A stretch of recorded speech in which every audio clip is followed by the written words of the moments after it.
बुलंद हौसले के आगे मुसीबतें भी नतमस्तक हो जाती हैं। ऐसे ही ईंट से नीट तक अपनी पैठ बनाई है दुर्ग जिले के ग्राम डुमरडीह की रहने वाली यमुना चक्रधारी ने।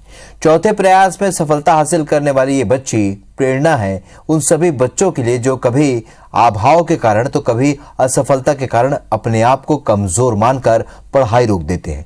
ये प्रेरणा है उन माता पिता के लिए जो बेटी के बड़ी होने पर शादी की सोचने लगते हैं।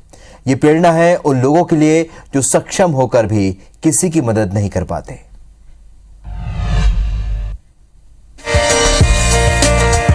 दुर्ग ग्रामीण विधानसभा के ग्राम डुमरडीह की आबादी से बाहर ईंट भट्टा चलाकर अपना परिवार का गुजर बसर करने वाले बैजनाथ और कुसुम चक्टी की सफलता से मिल रही बधाई से गदगद हैं। और हो भी क्यों ना, क्योंकि माता पिता के पक्के इरादों को पूरा करने का जुनून रखने वाली यमुना चक्रधारी ने 12वीं कक्षा में 90% अंक प्राप्त करने के बाद लगातार चौथे प्रयास में नीट की परीक्षा को पास किया। एक साल दिलाई तो फिर आइडिया हुआ, फिर धीरे धीरे मतलब उस टाइम में क्वालिफाई नहीं हो पाई थी। ये मेरा 4th अटेम्प्ट था और उसके 3 साल पहले मैंने एग्ज़ाम दिलाया तो मुझको काफ़ी कॉन्फिडेंस हुआ कि मैं कर सकती हूँ करके। और इस बार मैं शुरू से ही मेहनत करने लग गई थी कि मतलब इस साल क्लियर करना ही है करके, तो बस इस साल वही हुआ गया, क्लियर हो गया मेरा। यमुना की बड़ी बहन युक्ति भी होनहार है। वो भी विश्वविद्यालय की दूसरे नंबर की टॉपर रही हैं। यमुना की मां को अपने अनपढ़ होने पर जो समाज से सुनना पड़ा, उसने उसे ही अपना हथियार बना लिया और ठान लिया कि जैसा उसका जीवन बीता वो अपनी बच्चियों की जिंदगी वैसे जाया नहीं होने देंगी।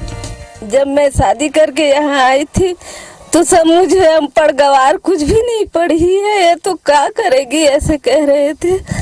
तभी मैंने थाम लिया कि मेरी बच्चियों को मैं कभी ऐसी नहीं रखूंगी, पढ़ी लिखी ही बनाऊंगी, जहाँ तक कि जितना हो सकेगा उतना ही करूंगी।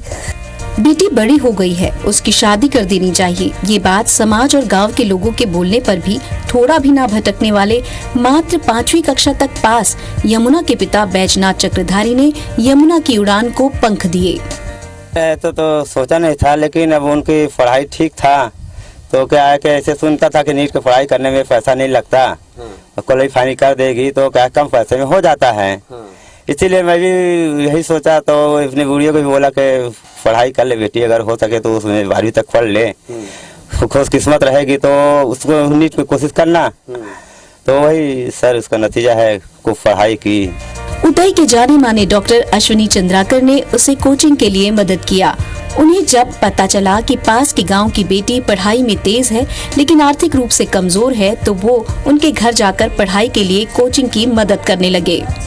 फाइनेंस प्रॉब्लम आ रहा था उनको, तो मैंने कहा यदि तुम रेडी हो जाने के लिए तो फाइनेंस प्रॉब्लम नहीं आएगा, तुम जाने के तैयार हो तो सब चीज़ हो जाएगा। तो उन्होंने कहा कि हाँ मैं तैयार हूँ। तो मैंने फिर तैयारी के लिए उसके कोचिंग की व्यवस्था कर दी। मालिक ने हमें इस काबिल बनाया है कि हम दूसरों को हेल्प कर सकें, तो हम क्यों ना अपना एफर्ट, अपना कुछ धन या कुछ समय उनको दें ताकि दूसरे लोग भी इस तरह से हेल्प करने के लिए आगे आएँ।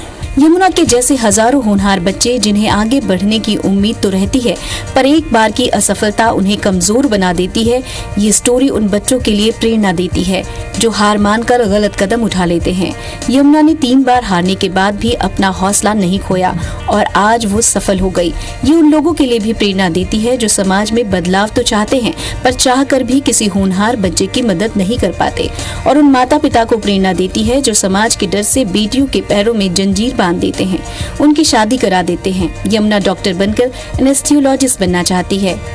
ऐसा लगता है कि भट्टे में तपकर इधर ईंट तैयार होता रहा और उस तपिश में निखरता रहा यमुना का भविष्य।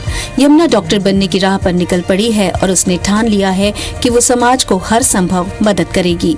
Bureau report IBC 24।